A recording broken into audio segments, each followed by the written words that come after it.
So right here I have my Firetrap Elementalist, and I worked on updating the build and leveling guide for this to be accurate to the new league, at least from what's known right now, and also adjusting for the mass changes that were made last league. Defense is still very solid. We have physical damage reduction at 79%.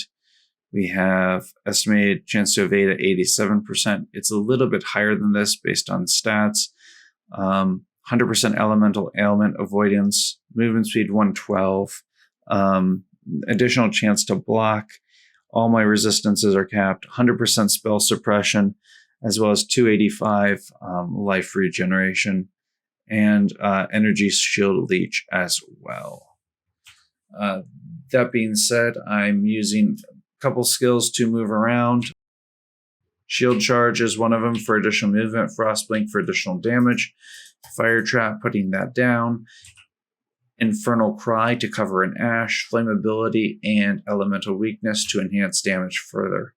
I'm running Vitality, Defiance Banner, Grace, Malevolence, Determination, and Summon Skitterbots. This build only has technically one Cluster Jewel requirement to make it function. More grants more DPS. And you do not need the tattoos to make this function. I've updated the build guide to show this without the tattoos. This right here, this mortifying aspect on a 3-node cluster jewel with reservation efficiency, and mortifying aspect is what you need to make this build functional. That's the only cluster jewel that you need. You actually don't need the mageblood, and I ran this without the mageblood for the majority of the league. I don't know why. I had a mageblood drop very early in like the 3rd day of mapping. After getting like nothing for the first 2 days, a mageblood just randomly dropped. I think I only had like 1 divine, and then I just was like, let's stick this in my I stuck it in my stash tab and left it there through 3/4 of the league before I finally implemented it into the build. I definitely should have taken care of that earlier, as I had never had one before and I wasn't overly sure how it worked. Nerfs that this build has taken since 3.22 is the 60% increased Firetrap burning damage no longer exists because the enchantments don't exist and were built into the gems.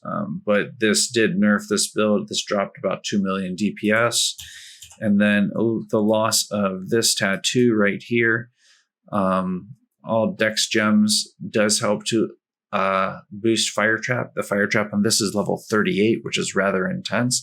And Firetrap does scale based on gem level. So that being said, if I minimize here and come over to Path of Building, this is the current build that you saw running. And you can see this is sitting at 37 million DPS right now. And if I go to configuration and add the Infernal Cry for cover and ash, it says full DPS 38, but warning, dot exceeds in-game limit, which is 35,791. And that is due to 32-bit programming and a bunch of other stuff. And it doesn't matter. That's the in-game limit, is 35.79 million damage for a dot. So this build will exceed that at that point in time. But that's the current build. After the nerfs, if we go over here, so if I were playing this again, I'm going to not save here, I don't need to. This is the updated one that I have modified. I removed all the tattoos from it. Make sure this is set up right. We have cluster jewels on, and we're going to go over here to items, and we are going to go to endgame. This is set up right. We're looking at 29 million DPS. I can get a bit more in the rings, but the rings are still really solid. Like this one right here is not great, in all honesty. I can definitely get a better ring than this. The 39% elemental damage with attack skills just doesn't really do anything. That being said, this is still very solid. If I go into configuration, do cover and ash again, we're looking at 34 million DPS with Infernal Cry active. And that's a pretty solid build here. Always having full life ensures your spell suppression is 100%, and this is while running a mageblood. I remove the buff from Eye of Malice, and I remove the tattoo from being over here. This node was moved over here for increased damage, which provided an additional 1 million DPS. This build is also elemental ailment immune. You can run this build with, and this is described in the leveling process for this build, and I believe I have that in notes here, that you use until you can put the Storm Shout into the build. You're going to be using, where is it? Yeah, it talks about it right here. Until then, you're using Purity of Elements until you can put in the Storm Shout plus the Hypnotic Jewel that'll make this work. So that takes a bit of time to get to, but the one cluster jewel to make this work, and I'll change this to show, is going to be this right here. We have Alternate Path, and this is still at 21 million DPS. Covered in Ash is not selected. If I select it, it goes up to 25. I moved off a couple skill points that I had that were not necessary. And then if I come over here too, I have these very generic jewels. And that's because at this point in time, this build is generally running Purity of Elements, but you're going to have to, all that is described in the note process here. I didn't have anything to really change for the notes. I'll have to do some updates for the mapping process right there, but I will include this in. And what I'll probably do as I run this build, this league, is assuming there's no crazy changes that happen to it, is I will update the build that I'm doing into here as well, so you can see where my build is currently standing. And I'll have to work with the skill trees to make that doable. All the items I'm using are in here are craftable. I think the crafting will be a bit more challenging this league, but we definitely don't have all the information yet. The only major change that they've said so far, which is a huge change, and I've do a lot of my crafting with Veiled Chaos Orbs after getting the suffixes locked in place, and then I hit with Veiled Chaos till I get what I want. It's just that it makes the prefixes a bit less deterministic, a bit more challenging to get a hold of. So realistically, it's still doable. It just is going to cost a bit more to craft some of this. This build specifically only has 2 items that I use that for, and that is the gloves to get that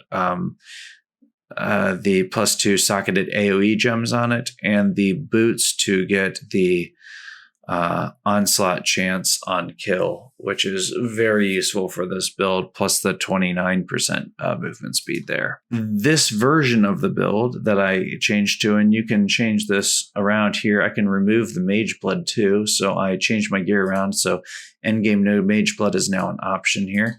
And you can see the build, even if I go to configuration, cover it in ash again, right? We're still talking about 24.5 million DPS, and that is for, some of these are pretty, the Skin of the Loyal, that was a couple divine. I think I paid about 5 for that. This was very cheap, especially with no enchants on it now. This I crafted. The chance to do double damage is not necessary at all. It doesn't really do too much. The +1 fire and 83% fire damage is what does most of that. And that's just spamming Scorch Fossils with the locked in prefix. And then this right here was the most expensive craft. This is at the time in League is about 45 divine, but I self-crafted it. The base alone was, I think, 15 to 20 divine. And then the next, I think I put in probably 10 divine into crafting it, and it's worth between 30 to 50 depending on the time in the league. But it didn't involve the Veiled Chaos in any capacity. Once again, the gloves and amulet are what it do, and occasionally on the rings too, but it's not a necessity. Everything here, I changed the flask around because when you're not running mageblood, I'm running increased duration with 20% quality. This is a simple update that I did to just showcase what this build can do at the basics. So we're looking at 20 million DPS. It's still elemental resistance cap. Things will have to be manipulated around, but once again, the notes section describes how to do this at each point in time in the game. and what you're aiming to do. This is still, everything in here is still accurate. And mageblood is just the best overall quality of life you can get. And then cluster jewels are great once you can get them. But the only cluster jewel required to make this build work is tree is this one right here. Once again, with more defined aspect on a reservation efficiency node. And I didn't even add anything to this. You can add other, modifiers to this. So I think that's about it for this video. I'll provide the link to both of them actually. So let's save this, and I'll provide both this link and this link in the description. And you can kind of take this as you like it and see what you can do with it. I really enjoyed this build playing it, and I'm definitely going to start with this one, as once again I was able to clear all the content in the game, and assuming or barring no crazy changes coming into place from 3.24, I think this is what I'm going to be league starting until I find something else that I want to change into. The only other thing I was thinking about is SRS Guardian, but I feel like, and I could be wrong, I feel like that is going to be nerfed. If it is not, that I might play that instead. But at the moment, I'm planning for this. So SRS was a bit too popular, and with the Guardian went absolutely crazy. I'm expecting something to change with it. So that's it for this video. Thank you for watching.